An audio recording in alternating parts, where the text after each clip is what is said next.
6:10, 10 minutes past the hour of 6 o'clock, and a very pleasant good morning to you on a Wednesday morning.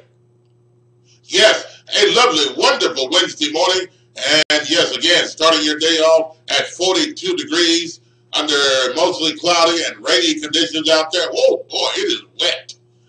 Everywhere in the Memphis metro area, it is wet, and a lot of people are experiencing power outages this morning, and that's a good one right there. I mean, it's been a long time since power outages have been going on around the Mid-South, but nonetheless, we have a great show lined up for you today. Hot topics of discussion, news that you can use, local, national, international, and the number to call is 901-452-3094. Again, the number to call is 901-452-3094. And if those lines are busy, call us at 901-324-7490. All right, we invite you to go to our website, TalkBackLiveNetwork.org, and take a look at what's going on there, and you can listen to the show there as well. Also, you can listen to us on the TuneIn Radio app and on the Simple Radio app. Yes, they're both free downloads on your mobile devices, your Android, your iPhone. You can also download them on your laptop, your iPad, and once you download them, go to the search block and search these letters. KQPN. Again, the letters are KQPN, and once you open it, you will click the play button, and you hear it loud and clear. And also, we're right now, as we speak, live, Facebook Live. I think we are. Yes, we're Facebook Live, and I'm trying to get this thing to work here. There we go. We're Facebook Live, and you can join us on Facebook right now. And also, Josh, well, I tell you what, Josh, good morning. And we talk about YouTube. Yes, sir. But yeah, good morning, everybody. Good morning. We are back. We are back in the building for the week, man. And y'all have no idea how much I've been looking forward to this show, man. We're ready to get it cracking, rolling, kicking, jumping, running, rolling, everything else, man, on this Wednesday morning. Yes, sir. Yes, indeed. And there's a lot to talk about that we cannot wait to dive into. So y'all stay tuned for that as well. So, all that being said, we're definitely looking forward to the show. Plus, social media. Y'all know y'all can follow us in multiple ways on social media. First of all, on Twitter at TalkBackLive. That's one word at TalkBackLive. Also, Facebook, Facebook.com. Just search TalkBackLive with Bob and Josh. Like our Facebook page there and check us out, as well as TalkBackLive Network on Facebook as well. So stay tuned on that. Facebook Live is up right now. Y'all can see me. Good morning, everybody that's watching right now, beginning to come in. So y'all stay tuned. Keep it locked. Keep it tuned in there as well, man. A lot of stuff we're going to hit you with this morning. A lot of great topics of conversation. Know it's raining. Know some of y'all, prayerfully, well, if you're listening, you don't have your power out. So you are one of the blessed individuals. If you're listening by radio, that is. Yeah, by radio. That is. A lot of people probably listening by phone. Yes, or internet or whatever. Yeah. So there you go. But either way it goes, man, y'all can weather the storm with Talk Back Live this morning. So we got you covered. So, Bob, without any further ado, let's get it on. All right, let's get it all kicked off with the Metro Traffic Report, keeping you up to date. What's going on the interstates in the city and in the county? And this Metro Traffic Report, it is sponsored by Shop and Save. 1499 South 3rd, 901-946-4303, serving breakfast, lunch, and dinner. And, hey, right now, they're open at 6 a.m., and they're serving the best breakfast you'll find anywhere in the Mid-South. That's Shop and Save. And I tell you what, hey, they have salmon croquette. They have the old-fashioned country ham, eggs, leg sausages. They have also turkey bacon and also rice, oatmeal, grits, and so on and so forth, and a big old good cup of coffee for you there, right there. Hey, some of the best soul food and breakfast you'll ever find in the Mid-South, it is Shop and Save. They open at 10 a.m. to start serving the lunch and dinner. And hey, folks, some of the best soul food you'll ever taste. Let's go to our traffic trooper, Josh. What's going on the roadways? Looking at the roads right now in Memphis area, it's an accident, Lamar Avenue at Winchester, so be careful, be on the lookout there. Also, there's a traffic alert. I-22 eastbound and westbound near Victoria Road. Be curious where that is. That is in Marshall County, Mississippi. It's also in the listening area, so y'all be careful down there. Also, as of about 30 minutes ago, the power outages in the city are down to less than 5,100. So hopefully that is going to be cleared up by the time this show is over this morning. So other than that, that's all we got to look out for this morning. And if you're traveling anywhere around the Mid-South, folks, be careful as you make your way into the Mid-South. You're coming from Jackson, Tennessee, Nashville, Tennessee direction I-40 as you come down to Germantown Parkway. Make your way down to Winter Road, Sycamore View, and continue your ride down to the flyover, the highest flyovers in the state of Tennessee. To east and westbound, coming to Pike, Walnut Grove, or you continue to ride down to San Tuba Boulevard. Folks, be careful as you make your way around town. This Metro Traffic Report, it is sponsored by Shop and Save, 1499 South 3rd, 901-946-4303. Some of the best soul food you'll ever taste. And now, let's head over to the weather department and check in with News Channel 3's meteorologist Austin Uddick with his accurate and dependable weather forecast. News Channel 3's weather expert.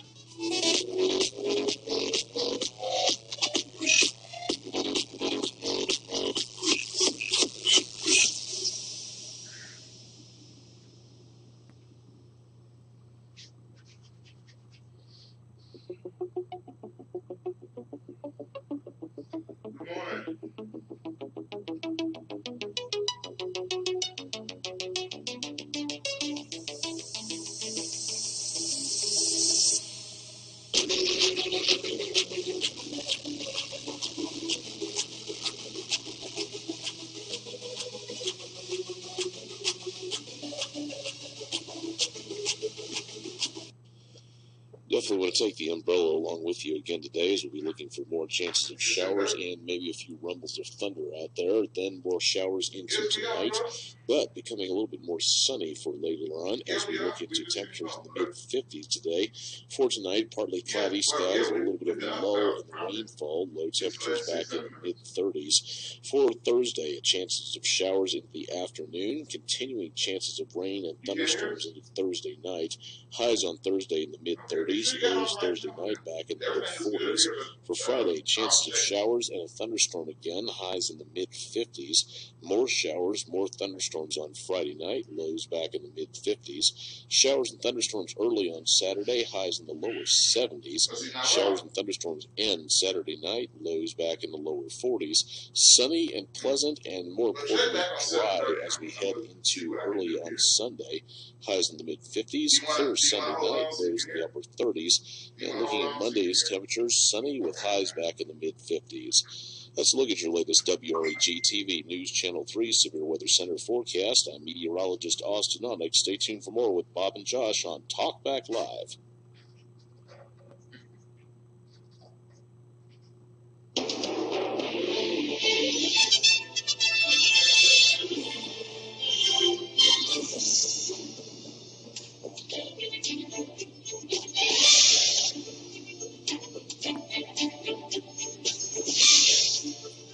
And in the headlines today, we've got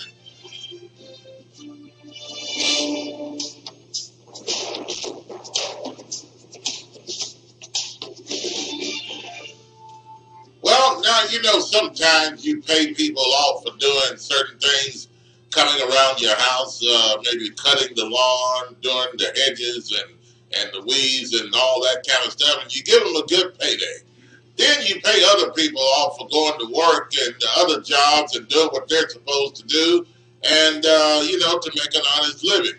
Well, there are some people that do certain things for people. Well, they consider it a job, but they get paid for it to do the wrong thing. Well, Let's talk about it. Josh, we have a Listen. And do listen to this, folks. We have a story, Josh, this morning. Jussie Smollett, is that his name? Lies and pays people to beat him? Is that what's going on with this? What is going on with this, Josh? Well, here's the thing. This is what I was saying earlier. Why I'm so much looking forward to this show. And this is the reason why. Now, if you all remember when this situation first surfaced, going back to last week and probably the week before, I don't even remember at this point. But do you remember Jussie Smollett? Of course, he is the actor from the show Empire on Fox, and he is homosexual as well.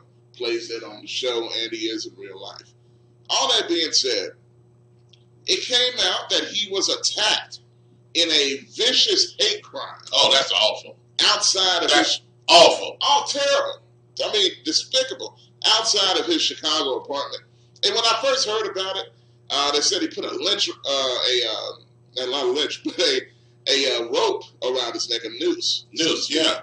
And, was choking him and calling him all these racial slurs. He was beat to a pulp. Then you find out he really wasn't beat as bad as he thought. He had one scratch on his face. Then you find out it was 2 o'clock in the morning on one of the coldest days in Chicago, negative 20, 30 degrees outside. What is he doing out there anyway? Out there walking the subway. So then he gets jumped by two guys who knows who he is at 2 in the morning, and they recognize his face. So all that, I think, is rather reasonable for me. You mean tell me it was 2 people that saw him and they knew he was the actor and they wanted to take advantage of the opportunity? Yes, somehow at 2 in the morning in the dark and the cold and the freezing weather. Or were these people that knew him by way of paycheck-wise? Well, there you go. As we get right into it. Then it comes out, boom, bam, boom. Y'all have seen the news over the past few days. That I was right about what I said. And yes, I'm gloating at it. I told you so. I told everybody that this did not smell right. Now, all that being said, here's a little story on it, the latest on the investigation by the Chicago police, because he has now turned from victim to man in question, at the very least, by the Chicago police. 1,000 questions. 1,000 questions is a great way to put it. And they want to talk to him. Yeah. Jussie, his name is Jussie, Jussie. Have y'all ever met anybody named Jussie? Yeah. No. Yeah. Anybody named Jussie? Well, I wouldn't put all Jussies in that category. There ain't no other Jussie. I mean, he's just an idiot. Ain't no other Jussies. I guarantee you, if you're a Jussie out there with a Jussie, call in. We'd love to talk to you. Yeah, you're probably one of the best. Yeah, of the best of Jussies. Yeah. Well, okay. Hopefully. But nonetheless, we're gonna play the story. Yeah. And y'all stay tuned. Here's the latest on the Jussie Smollett investigation. All right, 901-452-3094 or 901-324-7490. If lines are busy, keep calling. People are calling in already as we speak. And take a listen to this.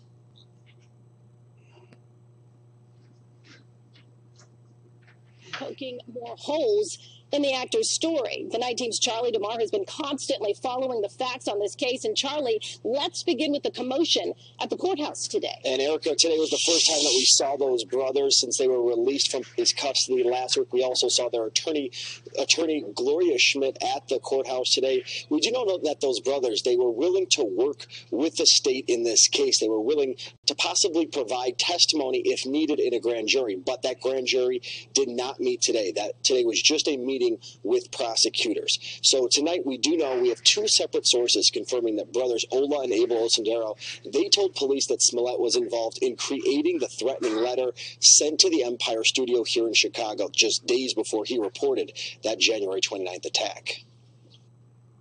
This is the letter sources say Smollett is behind, crafted with magazine cutouts of racial and homophobic slurs and a stick figure wrapped in a rope.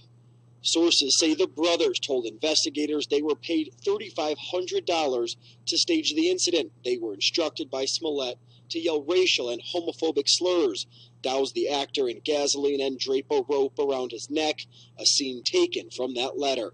As the brothers and their attorney, Gloria Schmidt, met today with state prosecutors, state's attorney Kim Fox recusing herself from the case due to familiarity with potential witnesses. We're learning through sources close to the investigation, the brothers used a rideshare to get to Streeterville the night of the supposed attack. Car surveillance video captured the men. The brothers told investigators they started getting cold feet as they waited for Smollett to arrive. Multiple sources say when that letter didn't get a big enough reaction, Smollett orchestrated the elaborate attack. The rope used in the hoax, the brothers told police, came from the Crafty Beaver. Our cameras allowed exclusive access inside the brothers' home following a CPD raid. Detectives still looking to talk with Smollett. And we did a little digging and found out that in 2007, Jussie Smollett was pulled over by police in Los Angeles on suspicion of DUI. And we are learning that during that stop, Smollett was driving without a license and actually lied to police officers, providing them his brother's name and then falsified his signature. Live in the newsroom tonight, Charlie DeMar, CBS 2 News. Erica. Okay, Charlie, thank you. Wow. This guy not only, he lied about the whole thing.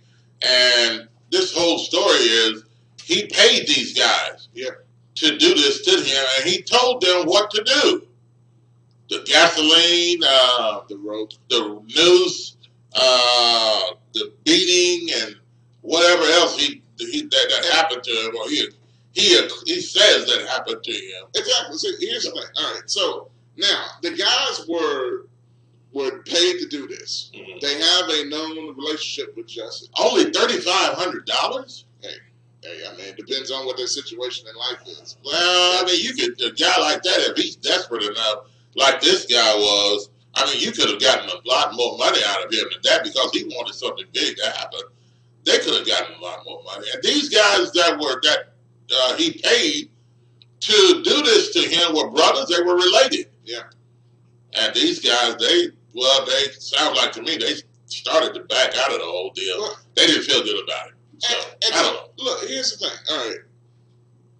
As I said in the past, you cannot tell me that I should believe somebody just because he's an actor on a popular TV show, just because he is gay. Yeah. When in the world did that become a marker of truth? Well, he was what gay. What are you talking about? And he's black. He was gay, and he wasn't gaining enough popularity, so he had to pull this and said, "Well, he didn't have to do anything. Being gay used to be popular, but now it's rolling away. Gay people are not as popular as they were. Well, so now he tried to pull something else and pay somebody to do this thing to him and make it seem like it was a hate crime, and then to make it seem like there were white men that did this thing to him. That's the way it seemed. Well, look, he tried to play on two things that are palpable in this country currently, right? Race relations and the LGBT community. Yeah. Two hot topics in the country. Yeah. It is. Yeah, they are, but I wouldn't. They're not hot. I mean, gay. If you're gay, you're gay. Listen what I'm saying. And I'm not talking about happy either. I know, but it's hot meaning weirdo. It's hot meaning it's a topic. It's something that's always going to get attention. Right. So y'all know what I mean. Okay. And all that being said, he knows him being gay and him being black, he can play on the emotions of both communities and try to become an advocate for both. That's what he did. Yeah. That's why he lied. That's why he got these guys to beat him down. And that's why he is a liar. And that's why, once again, that I was right about the situation. Okay, 901-452-3094 or 901-324-7490. Lines are busy. Keep calling. Kaepernick is settling with the NFL, or he did settle with the NFL. Josh, what is this story about? How in the world did the NFL decide to settle with this guy? Well, first of all, he didn't do nothing wrong. It was the NFL. Well, according to them. Well, yeah. Well, it was the NFL that was lucky, at least in my opinion, that he accepted the settlement, or else he could have embarrassed the entire lot of them, according to the reports. Now, here's the thing. Colin Kaepernick and also Eric Reed, who were the two that first took the stand to take a knee during the national anthem when they were with the San Francisco 49ers, have resolved their grievances with the NFL, reaching a settlement, being paid to Kaepernick and to Eric Reid. Now, Eric Reid is in the league now. He finally got signed by the Carolina Panthers, but Kaepernick has not been signed yet. So here's the story in relation to that, and I'm going to ask a question when we come back. Yeah, take a listen to this, folks. We'll be back. News earlier in the day, which reads as follows in a joint statement, which was public from both parties. Now, for the past several months, counsel for Mr. Kaepernick and Mr. Reid have engaged in an ongoing dialogue with representatives of the NFL. As a result of those discussions, the parties have decided to resolve the pending grievances. The resolution of this matter is subject to a confidentiality agreement, so there will be no further comment by any party. Now, the NFLPA issuing a statement shortly thereafter, where it said, quote, "Today, we were informed by the NFL of the settlement of the Colin Kaepernick and Eric Reid collusion cases. We are not privy to the details of the settlement, but support the decision by the players and their counsel. We continuously supported Colin and Eric from the start of their protests, participated with their lawyers throughout their legal proceedings, and were prepared to participate in the upcoming trial in pursuit of both truth and justice for what we believe the NFL and its clubs did to them. We are glad that Eric has earned a job and a new contract, and we hope and to continue to hope that Colin gets his opportunity as well." So, Rapshi, back on the show once again. A resolution has been reached between the league, Colin Kaepernick, and Eric Reid. So, what more can you tell us about this?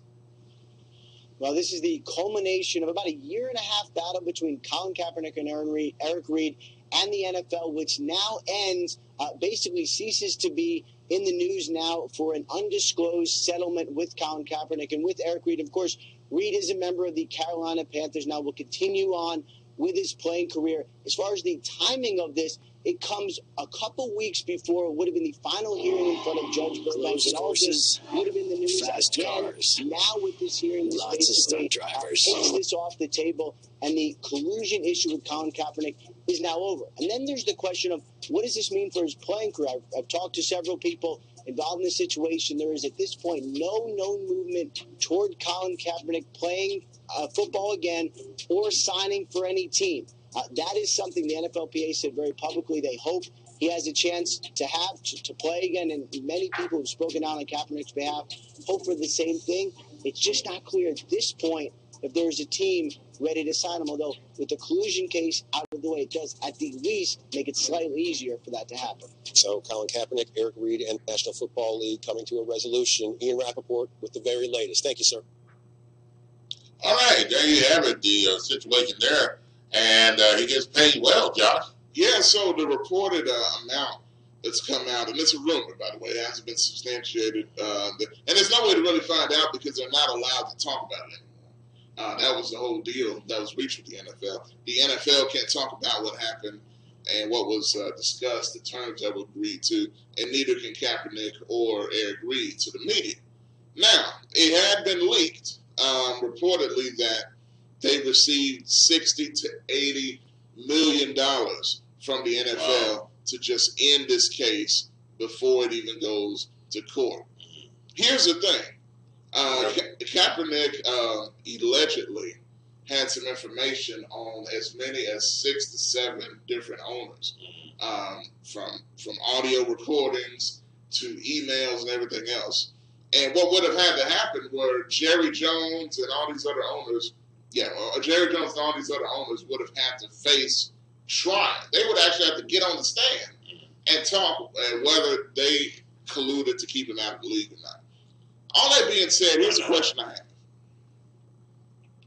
Do you guys think, and I've seen this circulated a lot on social media, do you guys think that Colin Kaepernick sold out his cause, sold out the black community, and sold out the NFL even, some of the players, by taking this agreement? And some people actually think that. I'm not saying that's my opinion, but people think that he sold out. This is what some people think. He sold out the black community? Yes. The NFL? Because they feel like he could have put pressure on them more by taking it to court and letting it all come out.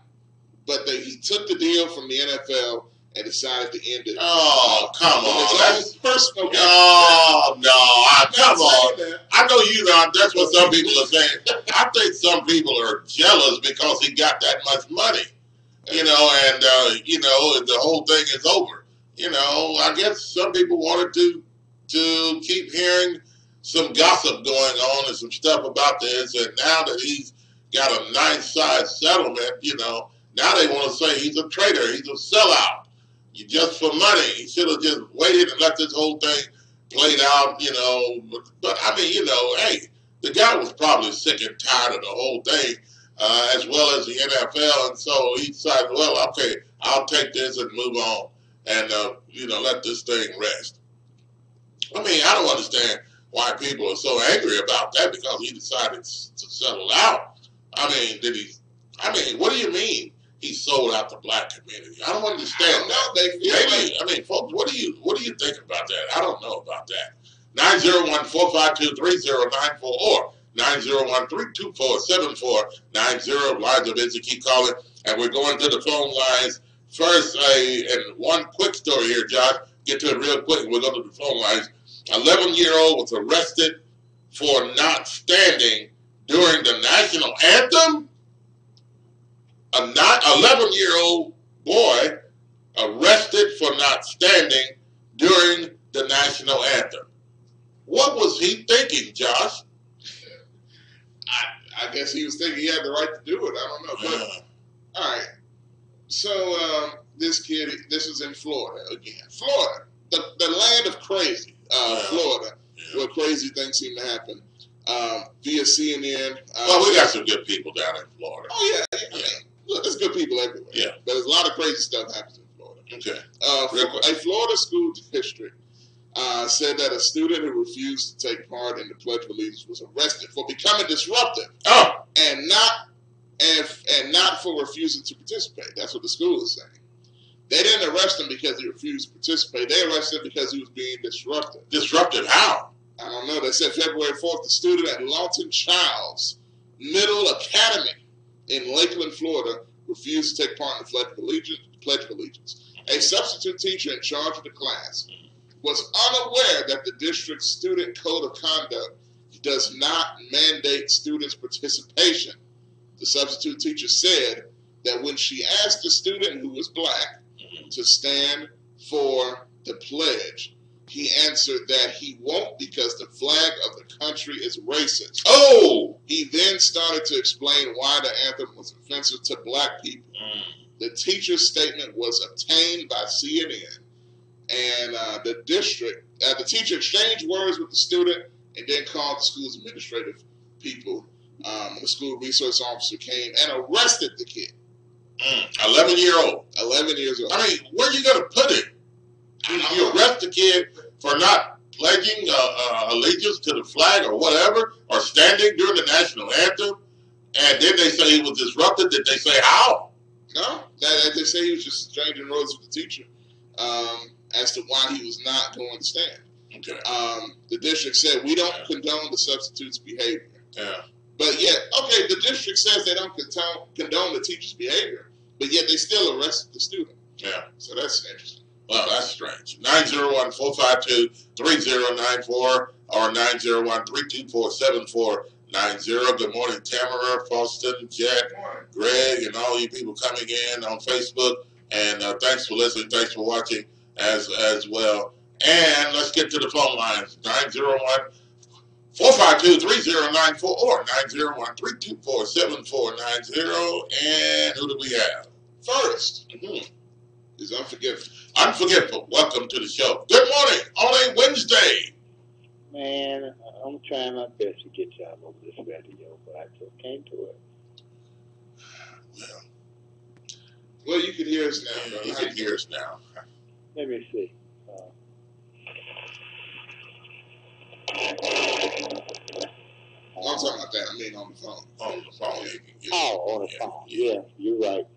But at 7 o'clock, we'll be 7 o'clock. At 7 o'clock, we'll be going to 1600, AM 1600, as well as AM 730. Let me look. 642, 641. Oh, okay. I got 18 minutes. I want to hear the callers. Yeah. maybe it's time for me to go on and try to get this new technology and stuff. Let me stop.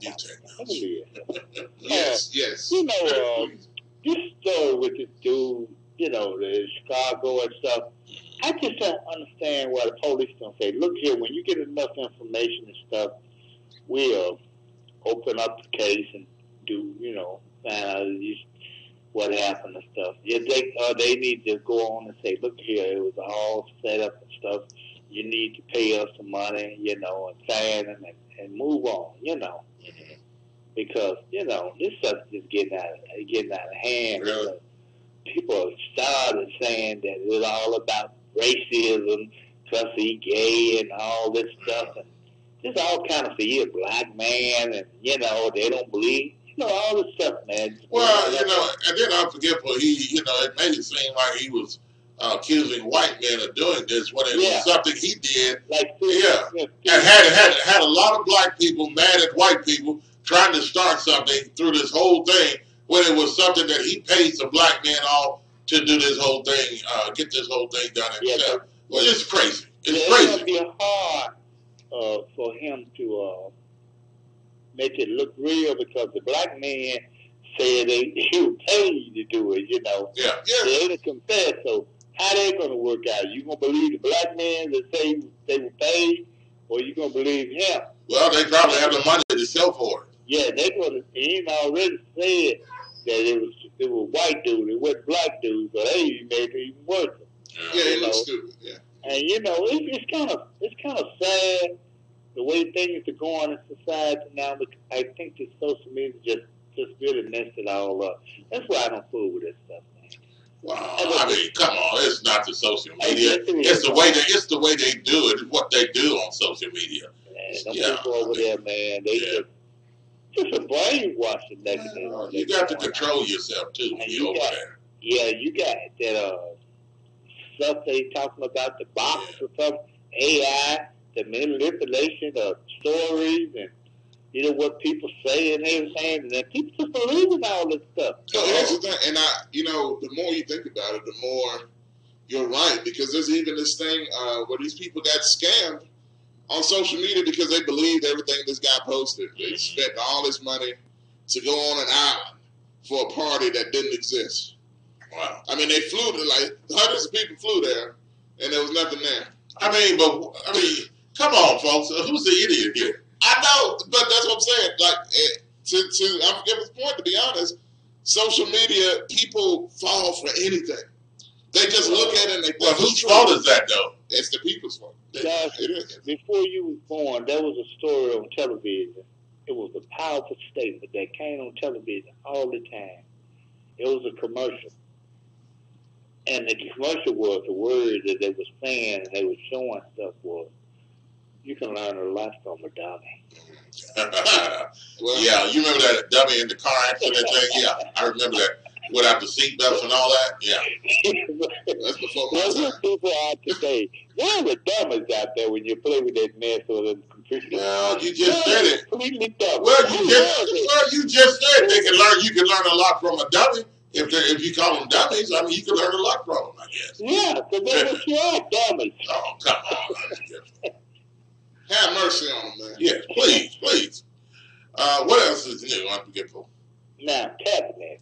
Man, I'm so glad that he went on and took the deal, because it was really going downhill, Bob. You know, it was just like the story didn't mean it that much, like when it first came out. Yeah. With the NFL, since he took the deal, it blew back up, man. Really? You know, I would think that he would be a spokesperson. I know he's with Nike, but be a spokesperson in some kind of way in the NFL and talk about the issues with social justice dealing with black people. You know, the injustice that's going on with the police brutality and all this stuff.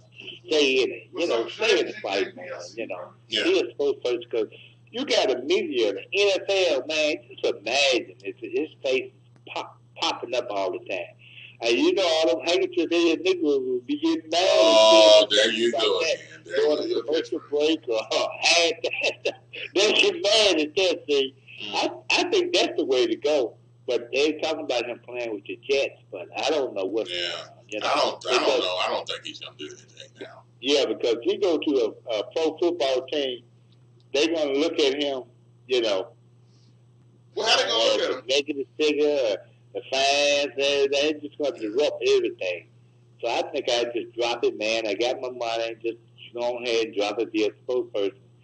Not to be on the field, you know. Yeah, I think that's what he's doing. But then you have some people calling him a sellout to the black community, to the black race. I don't think that's a sellout. Well, it's the first time I heard it over here. Yeah, this is not a sellout, I don't think. I think some people are angry and they're jealous because he got as much money as he did, and now he's going somewhere to sit down. And, you know, some people just, you know, some people get upset because you get stuff.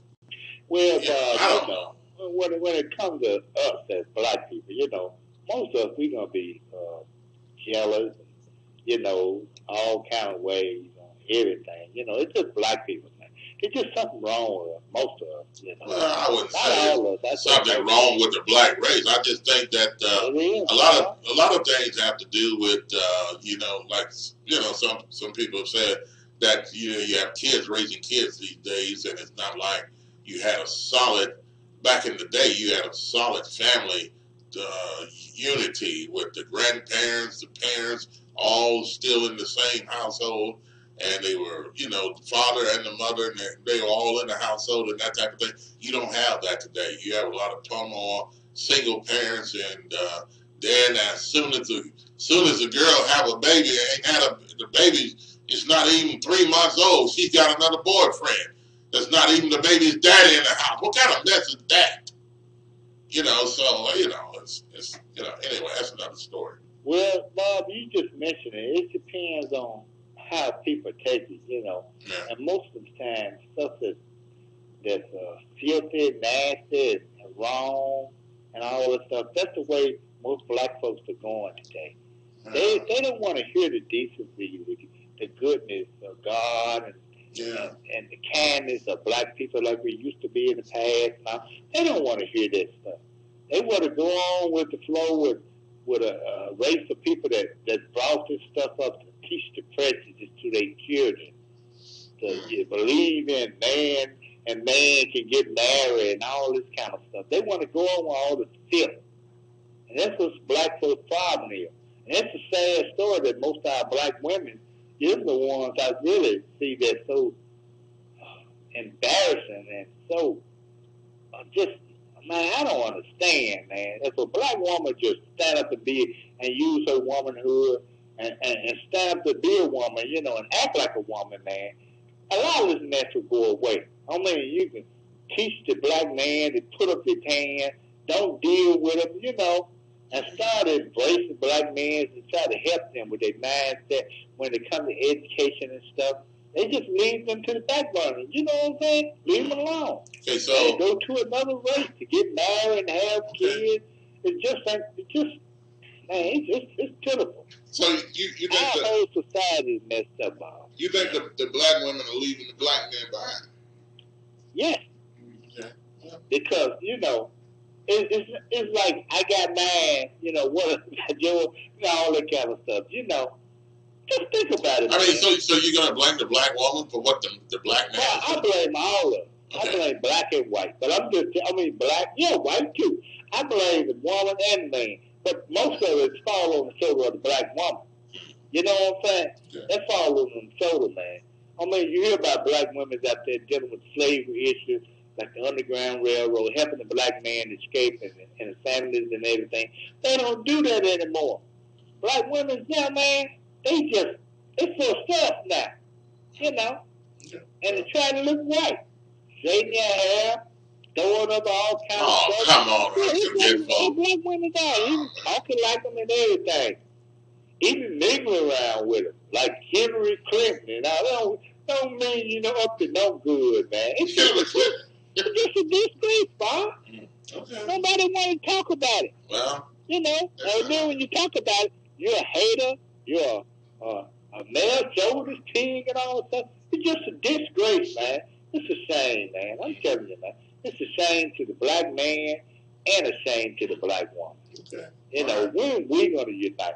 We need to start uniting with our women, man, and we can solve a lot of these problems. That's why our kids are running around crazy, and a society is just broken that nobody wants to talk about. All right. And I'm giving you, you're welcome to call back later if you like. If I hear you on the radio, I will. Okay, we'll be at AM 1600. It's after the 7 o'clock hour. Let me see. 51 after 6 now. Well, I got 9 minutes. Yeah, you got a few minutes there. Okay. 9 minutes like a lifetime, Bob. Huh? 9 minutes like a lifetime. Yeah, well, it could be. And think about the kid, Bob.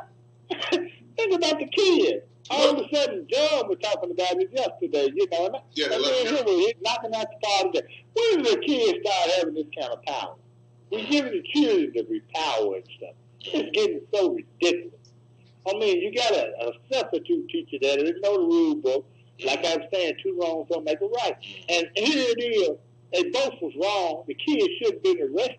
But the kid should have just stood up, did what he did, and went home to mom and dad and said, they made me stand for the national anthem. So you don't think, it's his right. Like people saying, it's the kid's right. No right. He said, I'm just asking a question. No, this guy, what he's saying is this guy was going to school to get an education, and he goes there. The parents send him to school to behave, to listen to authorities, and things of that nature, but he wants to get out of hand and do things his own way. That's what I'm talking about, okay. Bob. Well, okay, I got you. That's when he play marbles and ride the bicycle and shoot spitball. Up here talking about black raising his fist and all this stuff. Come on, and then we are here. You don't want to do that? He's learning here at a young age. I'm proud of him. Come on, man. That's a kid. Yeah. Well, I mean, but back in society, Bob, when they were throwing water hose and kids and stuff back in those days, them kids was just out there. Them kids wasn't out there throwing up fists and walking with signs and stuff. These were adults, man, that had these kids in a dangerous stuff, situations like that. You ever seen Martin Luther King hold a hand with a kid? Yeah, you ever seen Martin Luther King? What does that have to do? What does that have to do with anything? I mean, what are we doing? Okay, so we throwing this stuff. Like I say, Bob, I told you a long time ago. Why is black folks, for mom and dad in society now, are using children as their meal tickets at the farm? Why is we doing this? Now think about that. Let's just talk to the Negroes out there. And I'm out of here, Bob. Oh, well, okay. You call out all the Negroes. Yeah. Okay. All right. Hey, appreciate the call, man. Oh, you're welcome back. Okay. 901-452-3094. Let's take a break, or a quick break right here. John, to come back, and we'll continue to take your phone calls and some great comments coming in on Facebook. Yeah, shout out to all of these people. It's funny, around the same time, we get the flood of people coming in on the Facebook. So we're going to go over the topics with y'all in case you didn't hear a little bit later. So y'all stay tuned for that. Good morning, Charlie Harper out of Humboldt, Tennessee, listening this morning. And Jay, GKP out of Memphis, Tennessee. Yeah, you know who it is. I guess, what does he say? You already know who it is. Yeah. Well, yes, I guess we do. Yeah. Okay, Rachel, welcome to the show this morning as well. Phone lines are open 901-452-3094 or 901-324-7490. I have another question for you when I come back from the break, folks. I have to ask this question. Please. And I'll ask it when I come back from the break. You're listening to Talk Back Live with Bob and John. AM 730 SB Nation Radio, AM 1600 at 7 a.m. We'll be back after this.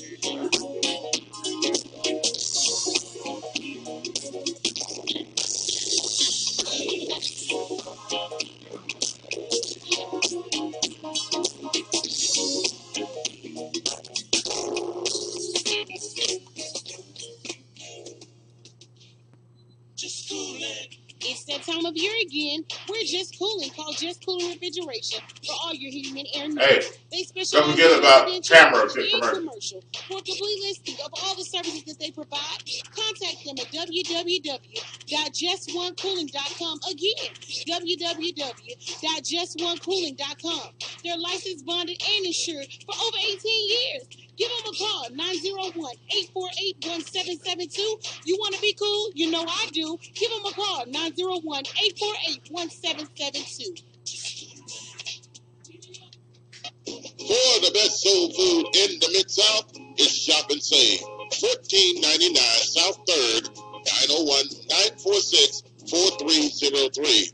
Serving breakfast, lunch, and dinner, and some of the items on their menu consist of catfish, spaghetti, chicken and dressing, turkey wings, meatloaf, fried chicken, cabbage, yam, greens, salmon croquette, and the list goes on. Some of the best soul food you ever taste in the Mid-South, it is Shop and Save. 1499 South 3rd. Call them again at 901-946-4303. Been in business since 1991. Shop and Save. 1499 South 3rd, 901-946-4303 for some of the best soul food you'll ever taste. Thank you, Jay, for the share with us. All of y'all, share this video.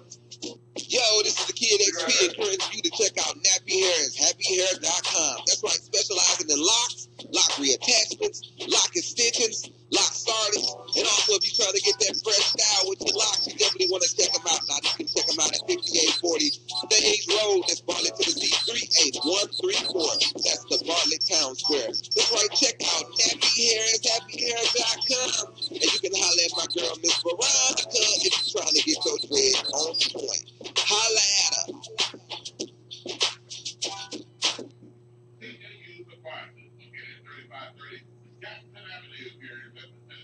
Are you tired of going to the doctor with the same issue over and over again and never getting any relief? Are you tired of buying all types of vitamins and supplements, hoping but not knowing for sure that they will keep you healthy? Or are you getting enough of the right kind of nutrients that your specific body needs? If you answered yes to any of these questions, you need a nutritional blood analysis. With a nutritional blood analysis, we can take one drop of blood from a prick of your finger and analyze your body's nutritional needs, nutritional deficiencies, and nutritional imbalances. This analysis can provide an early warning of possible future health challenges so you can make the changes now to avoid the negative outcome. A nutritional blood analysis can be used to monitor a health challenge before and after adopting an approach to restore health and balance. It will also allow you the ability to determine the effectiveness of various approaches to restoring and balancing your health. Hey, so don't wait. Somebody say you got them in time out. FocusOnHealthSolutions.com. Stop guessing with your health. Know what works for sure. At FocusOnHealthSolutions.com, 901-602-7063. Ready? Y'all do a weather forecast too.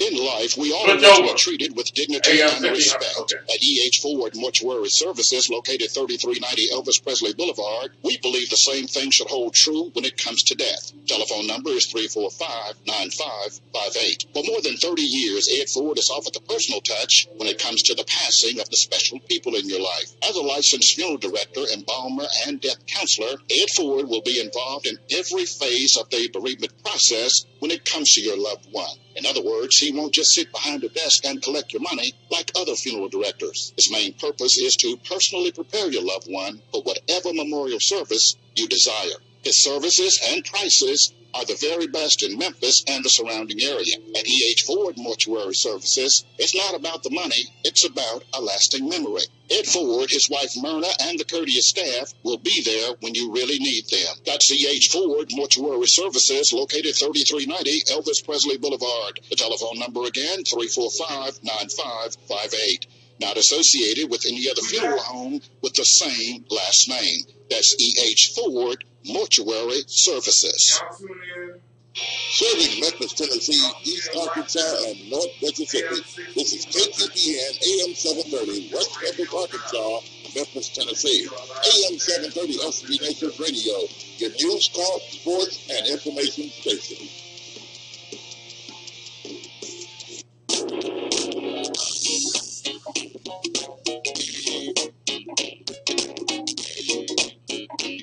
Jay, I told y'all about Jesse.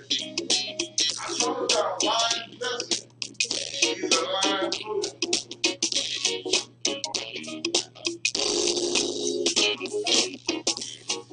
And welcome back to the show, Talk Back Live with Bob and Josh. And it is now 7:02, 2 minutes past the hour, 7 o'clock Central Time. And a very pleasant good morning to you on a Wednesday morning. Yes, a lovely, wonderful Wednesday morning. And again, starting your day off at 42 degrees under cloudy skies, and some rain is falling in the metro area as well. So be careful on the roadways. They are really wet this morning. And a lot of rain is falling, and a lot of water standing in the low areas of the road, so be careful. Don't go through the high waters if you see a lot of water on the road. Yes. If any doubt, turn around, don't drown. Now, yes. Welcome our new audience, Bob. Yes. Yeah, a lot of new audience, people that are listening, and also on Facebook. Yes, and what I mean is to welcome the new audience on 1600 because we're just live now. We on AM 1600. If you're listening now on 1600 and wonder what's going on, well, you're listening to the best morning show in Memphis, and that's Talk Back Live with Bob and Josh. We are live in the second hour each and every day leading up until I believe March the 1st. Yeah, we'll be on the entire show. The entire show. And the station on 1600. So. And again, welcome all of you on AM 1600 listening, and we are AM 730 and KQPN, and now we're on both stations right now as we speak. AM 1600. We want to welcome all of you that are listening there, and you're welcome to call into the show 901-452-3094 or 901-324-7490. If lines are busy, keep calling. And all of you checking in by Facebook as well. A bunch of you checking in with us and leaving your comments, and we'll read some of those comments in just a little bit. And Josh, let's do a weather forecast, an update on the weather forecast, and that's sponsored by Shop and Save, 1499 South 3rd, 901-946-4303. Some of the best soul food you'll ever taste, folks, and that is a fact. And Josh, let's go to News Channel 3's meteorologist and weather expert, Austin Onick, with its forecast.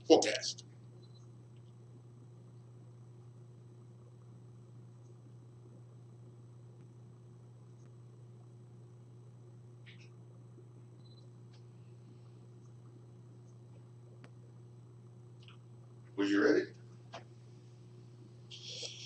Definitely want to take the umbrella along with you today as we look at today's chances of showers and maybe thunder. Double point. Then more showers into tonight, becoming a little bit more sunny for later on as we look into temperatures in the mid-50s today.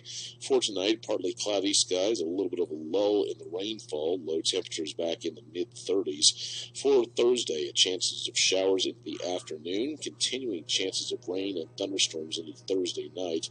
Highs on Thursday in the mid-30s. Lows Thursday night back in the mid-40s. For Friday, chances of showers and a thunderstorm again. Highs in the mid-50s. More showers, more thunderstorms on Friday night. Lows back in the mid-50s. Showers and thunderstorms early on Saturday. Highs in the lower 70s. Showers and thunderstorms end Saturday night. Lows back in the lower 40s. Sunny and pleasant, and more importantly, dry as we head into early on Sunday. Highs in the mid-50s. Clear Sunday night. Lows in the upper 30s. And looking at Monday's temperatures, sunny with highs back in the mid-50s. Let's look at your latest WREG TV News Channel 3 Severe Weather Center forecast. I'm meteorologist Austin Onick. Stay tuned for more with Bob and Josh on Talk Back Live. All right, and thank you, Austin. And you can see Austin on the weekends on WREG TV News Channel 3, daybreak and the evening and at 10 p.m. both Saturdays and Sundays. And 901-452-3094 or 901-324-7490. Calls begin to come in. And John, we were talking about Jussie Smollett, the lie that he told. I'm calling him lying Jussie. Yeah.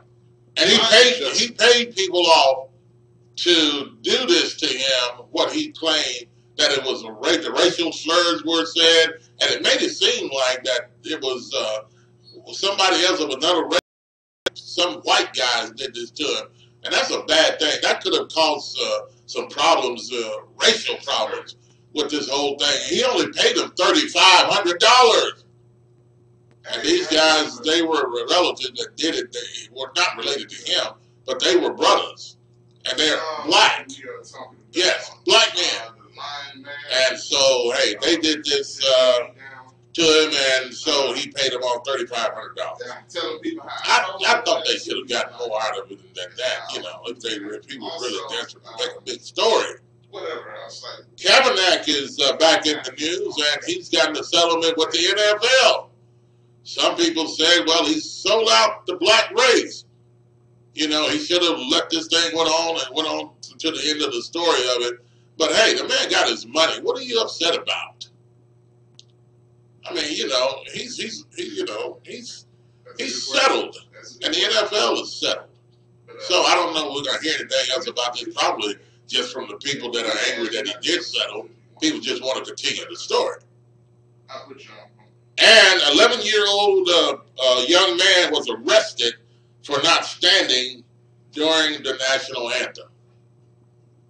Yes, 11-year-old boy was arrested for not standing during the national anthem.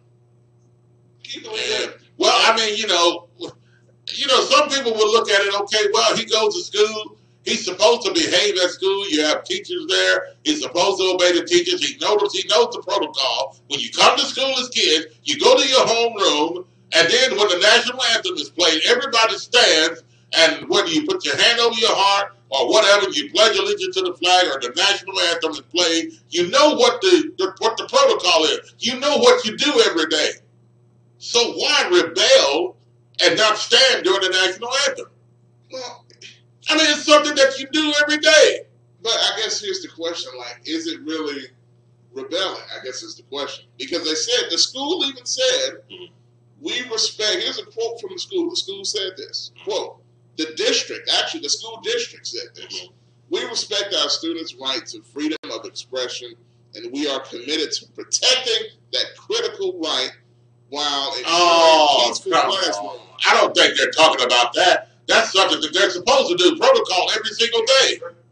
So, yeah, stand up and protect their rights, but, you know, when everybody is supposed to pledge your allegiance to the flag or to stand for the national anthem, that's everything. That's what people do every single day at school. So, that's not standing for their rights. You know, I can see if it was something else, but this is something that, I mean, are we teaching young men now and young women in school to be rebellious? To go to school and, well, whatever the teacher says and whatever the protocol is, you don't have to do it anymore. I mean, do you think you can look at it as that? If you're talking about he has his rights. I mean, you go to school and you go there to get an education. You go there to learn something. You don't go there to rebel. Yeah, I agree. And if it's a protocol, I mean, things that you normally do, go ahead and do it. I mean, it's not really protocol, though. Well, I mean, they said, hey. Don't they do this every single day? I guess so. Okay, there you go. And it's a substitute, so well, it doesn't matter, substitute or not. The kid knows that when the national anthem is played or the Pledge of Allegiance, you're supposed to do according to what is supposed to be done. And he didn't do it. And he was arrested. For what? I don't understand. Can a child get arrested for not standing during the national anthem? I mean, when did this start? I don't know when that started. I mean, what else? There must have been something else this kid must have done. Well, all they said he did, the school administrator and an officer came to the class. Yeah. Asked the student to leave. Yeah. But the sixth grader refused to leave.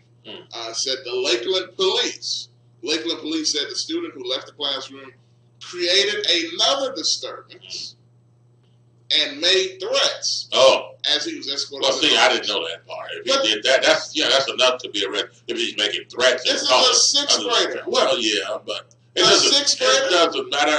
Arrest him, take him home to his parents or wherever you have to take him. But clearly, I've seen kids do more. Clearly, number one, he didn't honor the Pledge of Allegiance or the national anthem, and then he gets out in the hallway and wants to act a fool. No, he needs to go somewhere until the parents are able to come and pick him up or do something.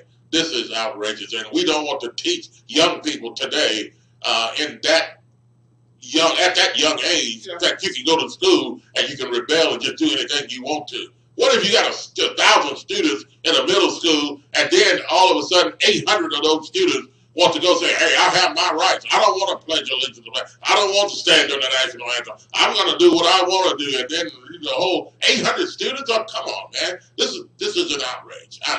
But whatever he did down the hall or what other stuff he did, and, it was totally out of order and out of line. For a kid like this, you need to put a belt. Go cut a switch for me, please, and whip it on his tail. Whip it good. 901-452-3094 or 901-324-7490. And my question that I told you I was going to ask, MLGW power outages last night. I hadn't seen that many power outages in a long, long time. What is going on here? What do you mean? And my question is, do you think it's possible? I don't know. I'm just asking a question. Do you think it's possible because MLGW is not getting what they want to get from the city? Is that they're trying to repay the public back by allowing power outages to go out? I mean, this is the first time we had this many power outages in a long, long time, even during storms. The timing is interesting. Yes, but I don't know. But maybe it's not possible. I don't know. Well, it is what it is. Look, here's real quick. Now, the MLGW president literally said yesterday on the news, JT Young, that, hey, look, we're trying to get this extra money. We're trying to raise the bill on y'all because we need to fix the infrastructure because the power keeps going out, and we wanted to keep that from happening. So he's not getting his way, and guess what? The power went out last night. All over the city. Oh, come on. Now, is it a lot of areas it did, yes. Is it a coincidence? Now, we're not accusing anybody. Yeah. Oh, no, we're not accusing Mr. Young of anything. JT, as we call JT. Good morning, JT. We're not accusing him of anything. What is this? Is this strange to you as well about MLGW? 901-452-3094. Let's go to the phone lines. And thanks for holding, and thanks for your comments on Facebook. Who do we have? First is James. James, welcome to the show. Good morning on a Wednesday. Hey, how you guys doing? Good, man. How are you doing? Nah, I'm all right, man. Yeah. Hey, look, on Jesse, right? Yes, Jesse. You gotta be careful how you pronounce his name, too, right? Okay. Yeah, with a U. Yeah. Anyhow, okay. His parents knew what he was about, right? When they named him. But, am I not? Okay, look, James, I got to ask you one quick question. Have you ever heard of anybody, black, white, Russian, whatever, named Jesse? That just seems like a name that's extra. Like, man, just call him Jesse. Oh, I don't agree. He was destined. Well, I'm not going to say what I don't know. I think this all just started because the guy did something wrong. You can't be shocked he's gay with a name like Jesse. Yeah. That's like naming them Elizabeth. Oh. Come on. You would name your son Elizabeth and shocked that he turns out to. But anyway. What do you think, James? Well, look, when he first said it, right, I believed it. And then all this stuff is happening,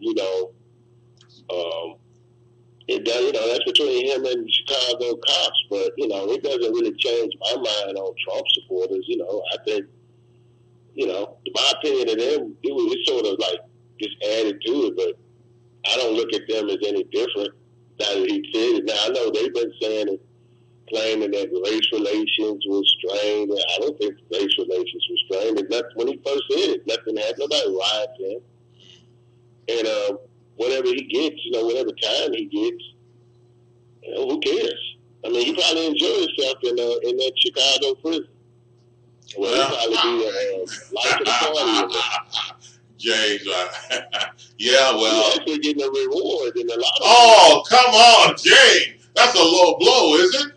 No, I think that he probably going to enjoy doing that time, than most. Yeah. And so I don't care. Now he's going to pay for it, what he did. But, he did slander Trump supporters, but I personally, I could care less. Mm-hmm. So. I don't care about that, man. But, they slander themselves, some of them, to be honest. Yeah. On the little boy, yeah. Man, we're going to have to make up our mind, do we want to live in America or China, man? Because, like in China, you don't have any rights in China. Mm-hmm. You can't complain about anything. Uh-huh. Matter of fact, I talked to a guy who's here. I've done this before. These all these little stores. Mm-hmm. He said, you can't, like in China, you got to go to work. You can't hang out. Yeah. They got little trucks that come by and they'll swoop you up.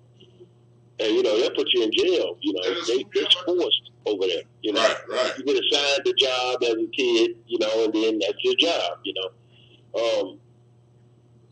This little kid, he's 11, but he don't want to participate.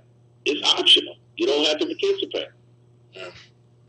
And I thought this Cuban immigrant was wrong to say that that he should do it, because if she was her, she'd go back to Cuba or something like that. It had nothing to do with that.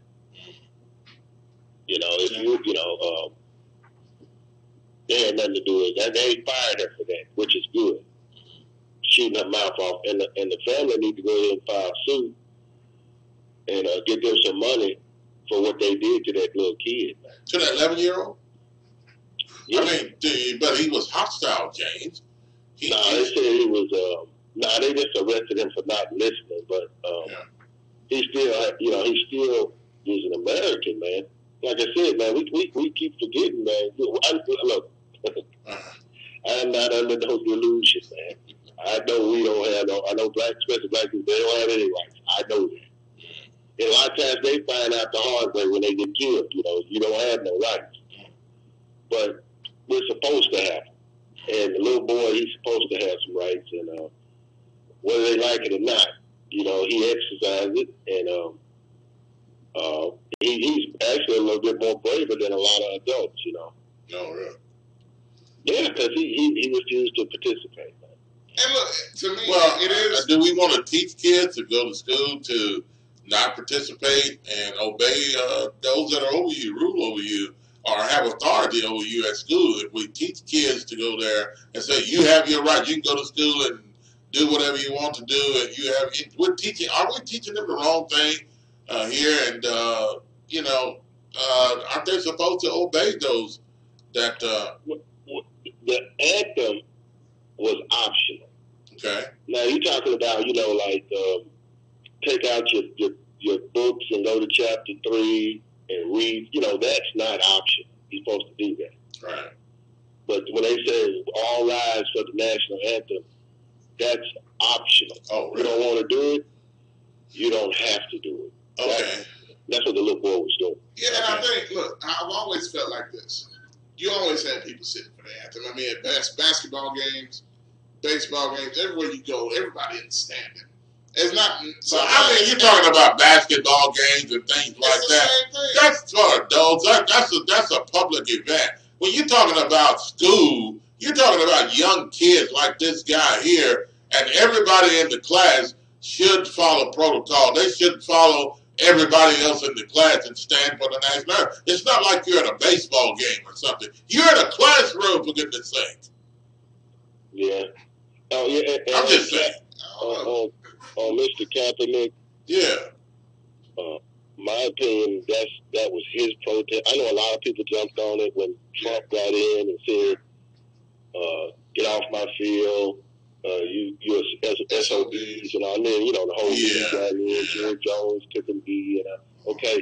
But that's his protest. And, however he wants to handle it, NFL want to pay him, he got paid. Mm-hmm. But, me, I never protested that. I watched all the games. And, if I have me personally, I'm not in the league, but I wanted to take a knee. I would take a knee, but I'm saying it wouldn't be behind Cap.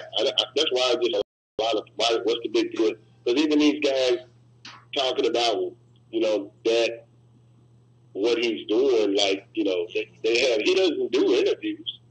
Mm-hmm. Yeah, he does. So that's what I'm saying. Where are they getting their information on what his next move is? Yeah. Unless they got his number. I know a couple of guys, they know him, Like a couple of guys on not the Breakfast Club, but the Hot 97. Hot 97, yeah. The Hebrew guy.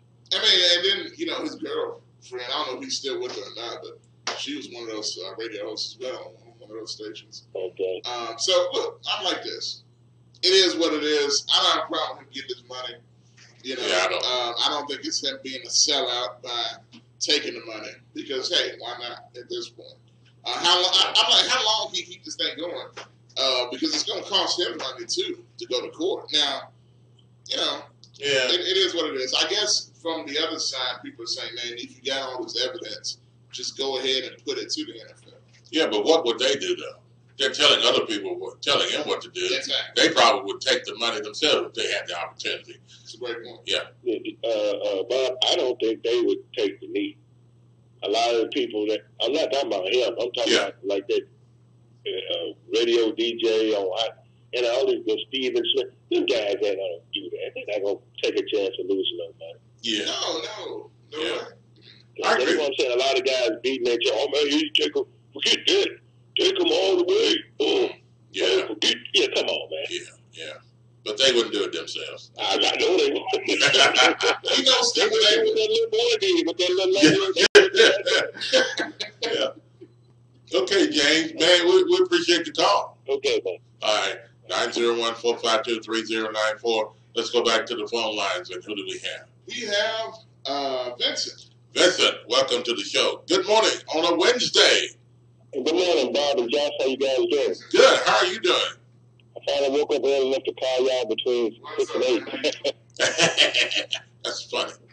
No, I'm just kidding. Go ahead. We appreciate your call.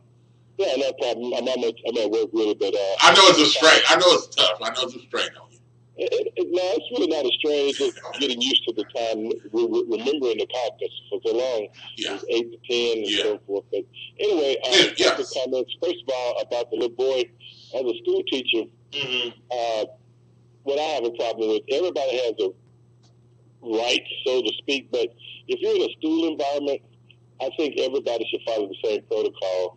If everybody's standing, he should stand. Absolutely. And I agree. If he's not going to stand, he needs to go to a school system that doesn't require him to stand. Well, yeah. I mean, it's just as simple, because if you start that, well, one person can not do a general protocol item, then it will only breed other kids rebelling against other levels of authority. And you can speak on that because you're a school teacher yourself. Exactly. And I have situations, even at our school, like I teach an elective class. And some kids feel like, well, I don't need this class to graduate. I already got my credit, so I don't really have to do what you have to say. Well, that kid has to go.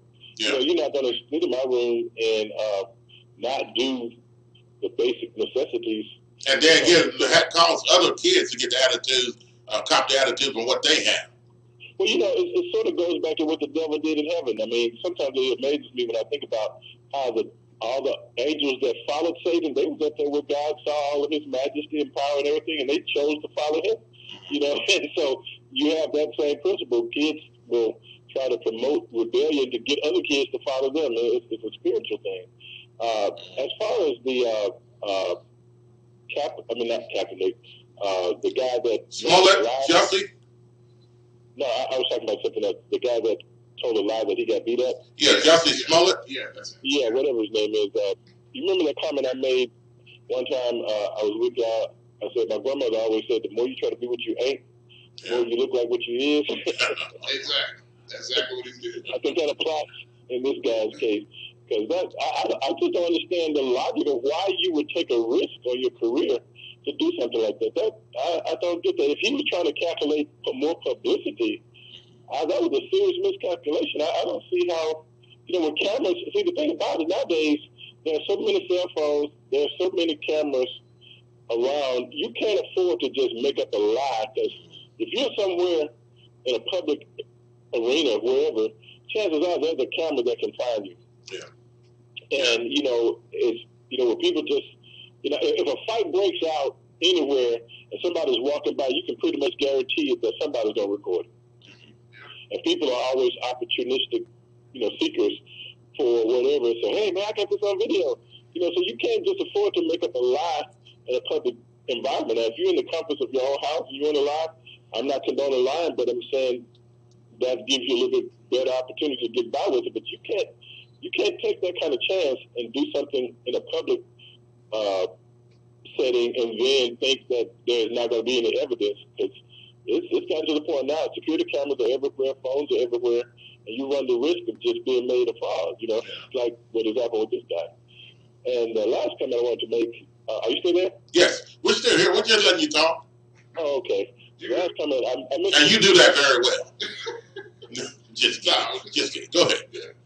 I can tell from that high school picture I saw on Facebook, but you do yours very well. See that? See the low blow. That's it. See? Oh, man. Evil. What is that? Evil for evil. Okay, now go ahead.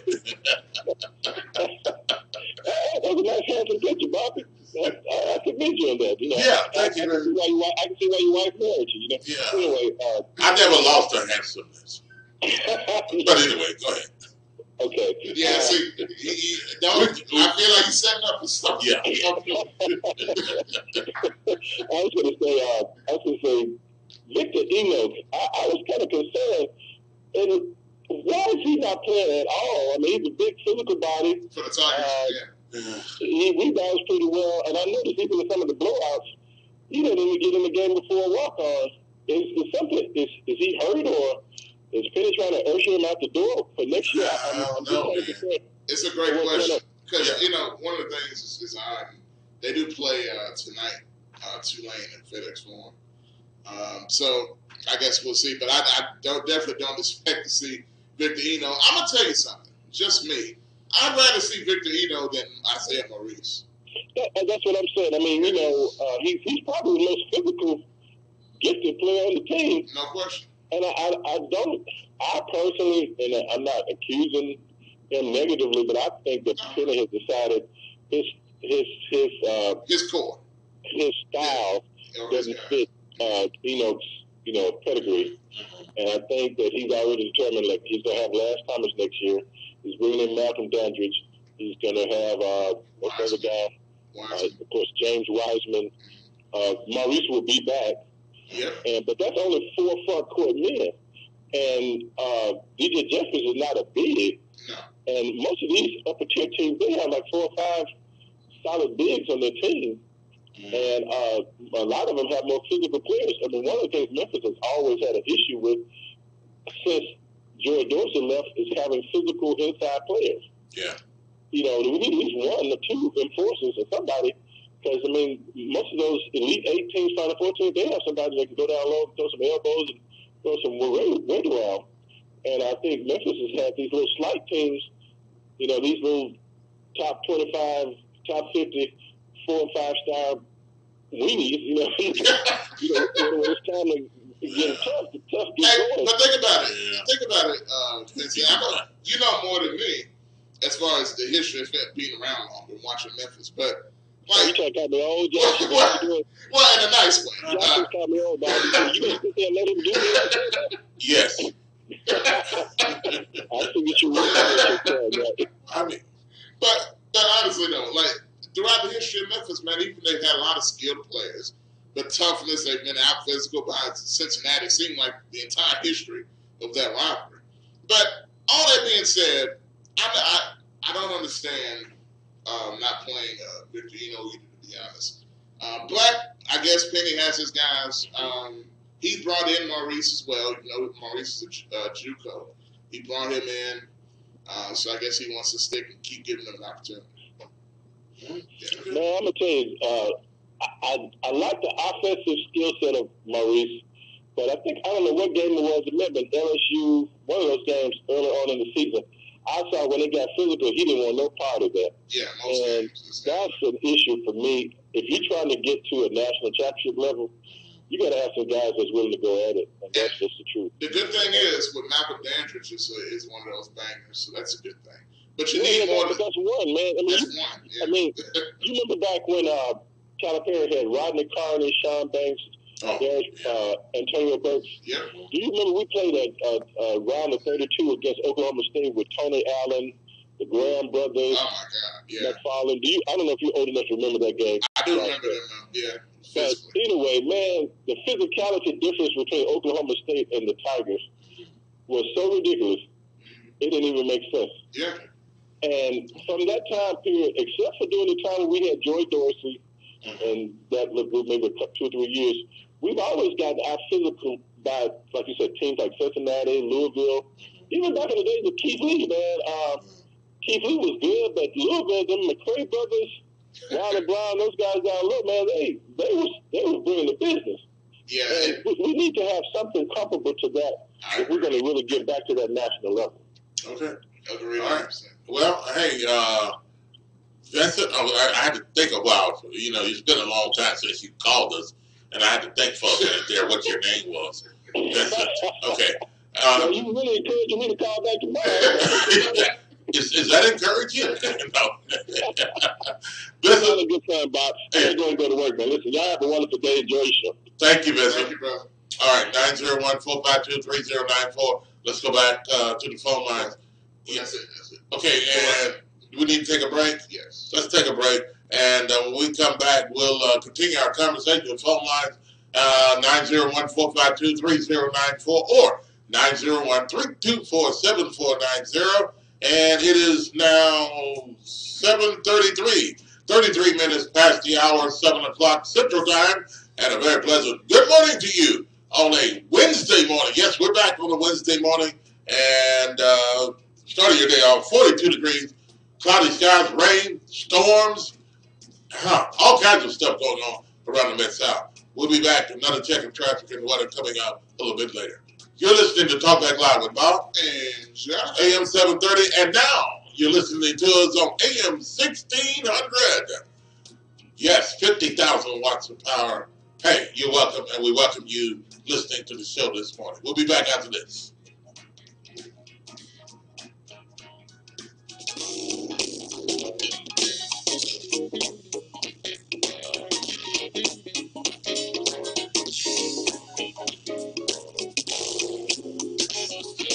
Are you tired of going to the doctor with the same issue over and over again and never getting any relief? Are you tired of buying all types of vitamins and supplements, hoping but not knowing for sure that they will keep you healthy? Or are you getting enough of the right kind of nutrients that your specific body needs? If you answered yes to any of these questions, you need a nutritional blood analysis. With a nutritional blood analysis, we can take 1 drop of blood from a prick of your finger and analyze your body's nutritional needs, nutritional deficiencies, and nutritional imbalances. This analysis can provide an early warning of possible future health challenges so you can make the changes now to avoid the negative outcome. A nutritional blood analysis can be used to monitor a health challenge before and after adopting an approach to restore health and balance. It will also allow you the ability to determine the effectiveness of various approaches to restoring and balancing your health. So don't wait. Make your appointment at FocusOnHealthSolutions.com. Stop guessing with your health. Know what works for sure. At FocusOnHealthSolutions.com, 901-602-7063.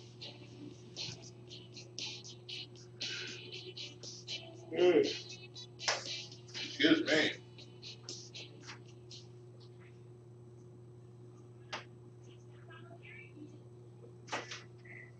Before the marriage and the carriage, you must repair that credit. That's right, text Curry to 76626. Kenneth the Credit specialists who specialize in getting your credit in order. You want that dream house? Contact Kenneth.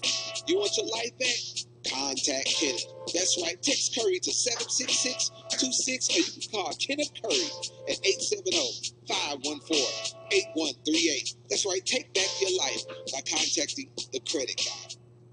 For the best soul food in the Mid-South, is Shop and Save. 1499 South 3rd, 901-946-4303. Serving breakfast, lunch, and dinner. And some of the items on their menu consist of catfish, spaghetti, chicken and dressing, turkey wings, meatloaf, fried chicken, cabbage, yam, greens, salmon croquette, and the list goes on.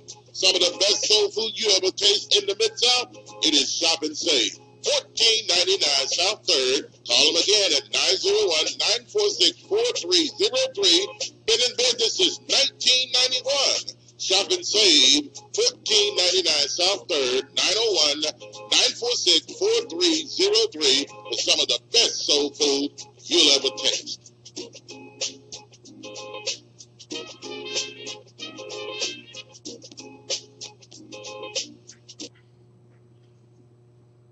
In life, we all want to be treated with dignity. At E.H. Ford Mortuary Services, located 3390 Elvis Presley Boulevard, we believe the same thing should hold true when it comes to death. 59558. It's necessary. You should see without it. It looks terrible. Yeah. It's amazing. But you look great on the screen. Yeah. Be involved in every phase of the bereavement process when it comes to your loved one. In other words, he won't just sit behind a desk and collect your money like other funeral directors. Anybody follow them? This is to personally prepare your loved one. Youngster's got a couple watching right now. Doesn't say who like on Facebook. Okay. In Memphis and the surrounding area. At E.H. Ford Mortuary Services, it's not about the money, it's about a lasting memory. Ed Ford, his wife Myrna, and the courteous staff will be there when you really need them. That's E.H. Ford Mortuary Services, located 3390 Elvis Presley Boulevard. The telephone number again, 345-9558.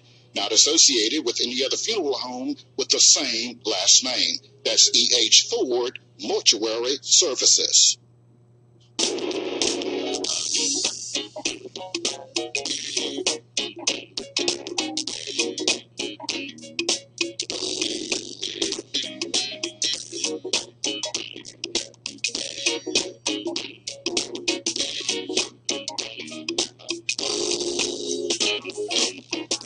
And welcome back to the show, Talk Back Live with Bob.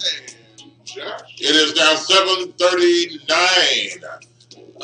39 minutes past the hour, 7 o'clock Central Time, and a very pleasant good morning to you on a Wednesday morning. Yes, starting your day off at 42 degrees, and hey, all kinds of bad weather went on last night, and this morning it was continuing with the rain, cloudy skies. I'll do another check of weather coming up just a little later in the program. 901-452-3094 or 901-324-7490. If lines are busy, keep calling. And I want to say a big shout out to Mr. Ivory Taylor. Yeah, man, big time.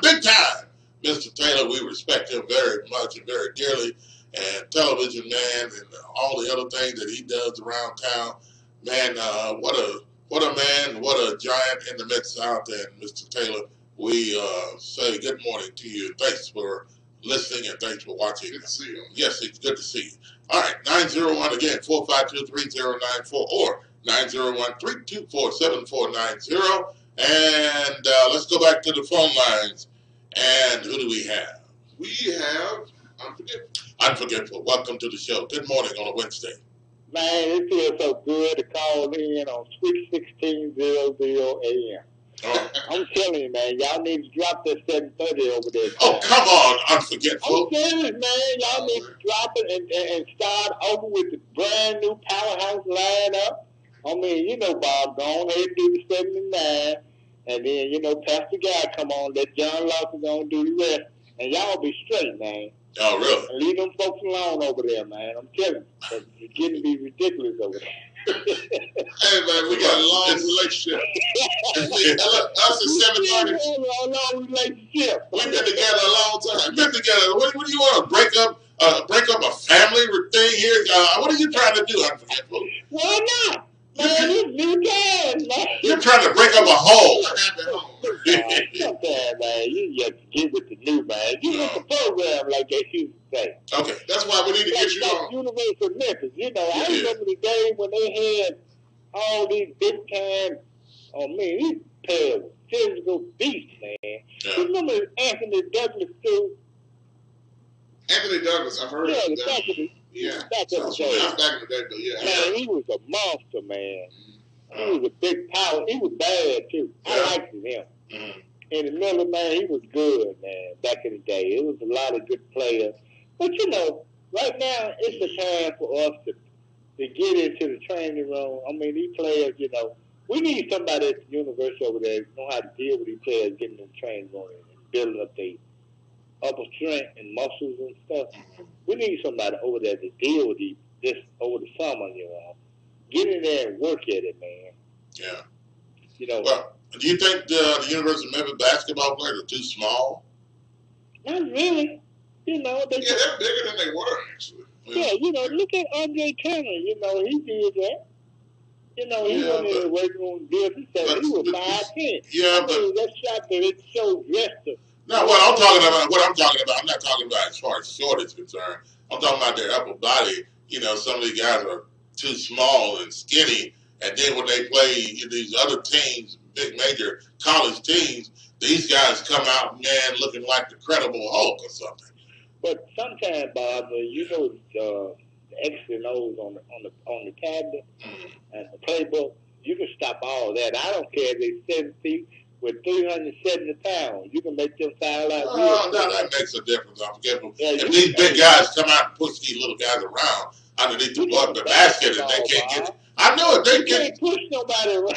Oh, come on, Unforgettable. It gets physical under the. It gets physical under the basket, Unforgettable. And these guys got to be able to stand their ground and take position underneath the basket to get rebounds. If they don't do it, get offensive rebounds, they're out. They're out. And, you know, and that's very important. When back in the day when they had Rick Chamberlain, Dylan, and all them, them coaches and players out there listen to their coaches. They know how to block out and have these players going out the game, man, by fouling out. Because they know the strategy of basketball, man. You know, you got to have that. Your players got to know all this stuff when you go on the court. You know, you can use your quickness to get a rebound quicker than a muscle build Moses Malone out there. You know what I'm saying? Yeah, definitely. And I'm going to tell you, you know, what's so weird about this team, man, in aspects and spurts, especially a guy like Davenport, right? You see, a lot of times he can get those rebounds like crazy. He'll get 10, 12. He's not the strongest guy, but he's quick and he's athletic. He can look at the one at University of Memphis back in the past called Vincent Askew. Yeah, he was a guard. Yeah, full. And he was a guard. Yeah. Look at all them rebounds he got. Mm-hmm. He was how he knew his skill set. Because he was one of the, to me, he was one of the most basic athletic skill persons University of Memphis ever had. And we had another one at Notre Dame called Andrew Daniels.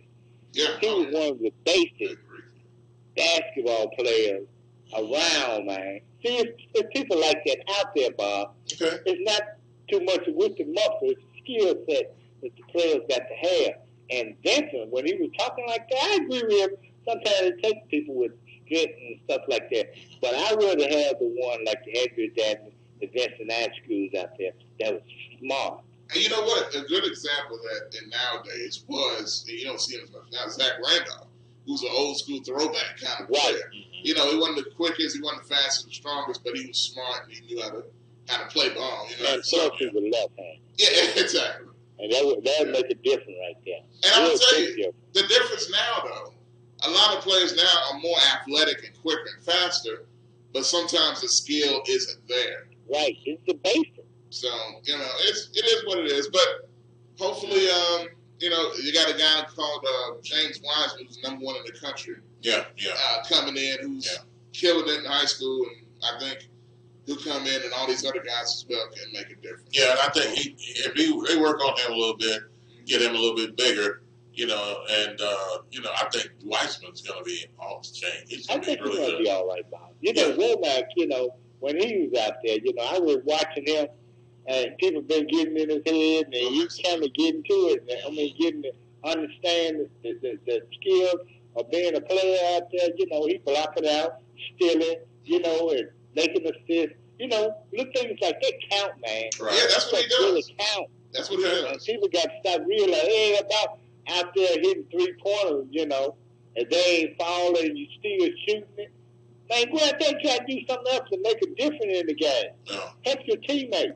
That's what not Tyler. Womack is doing that That's what Lomax is. He's not a big scorer, but he's kind of like you're talking about. He's a little gritty guy that does those little things. So. Yeah, like Turner was back in the day. Okay. Okay, I just want to give my opinion. Like I say, Sweet 1600 AM. Man, I'm in y'all corner over here. Are you listening to 1600? Yeah, that's because the Sweet 16. All right. Well, that's kind of a cool name, man. Sweet 1600. Yeah, I just threw it out there because I do stuff like that. That's how I roll. Yeah, I know. I'm out of here. I forget my thanks for hey, don't be too sweet. Thanks for the call, man. All right, 901-452-3094 or 901-324-7490. It is 7:47. 47 minutes past the hour of 7 o'clock Central Time, and a very pleasant good morning to you on a Wednesday morning. It's good to be back. Yes. And just throw this out there in case people did not know, with the show as well, you can also watch it live on YouTube. Yes. We are streaming live. Go to youtube.com. Just search WMQM on YouTube. So all you got to do, put in WMQM on YouTube, and you'll see the first thing come up there. Subscribe to that channel, people. You can watch us live each and every morning. And you can also watch the replays of the show. Yeah. After the show is over, you can go back and watch the whole thing over again. If you missed it, some things you missed, you go check it out on YouTube, as well as watching some other shows live as well. Another thing to throw out there real quick. The Tigers play tonight while we're talking about the Tigers. And is it Tulane? Yes, they play Tulane at FedEx Forum. Okay.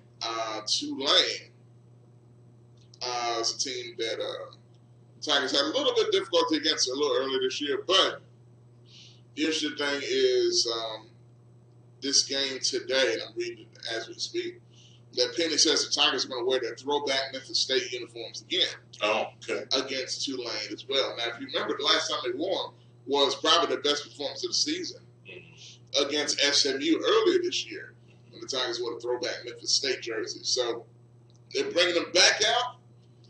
Hopefully, we get a repeat performance of what we saw when they last wore those jerseys. Yeah.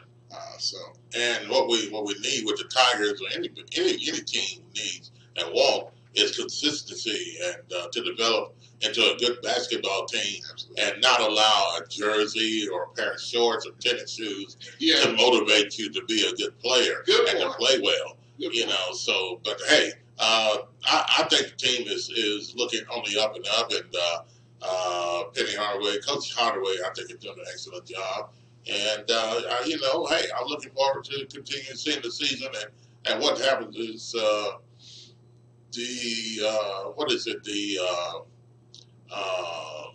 the conference play is coming up soon, isn't it? Well, the conference tournament. Conference tournament, is coming up soon. And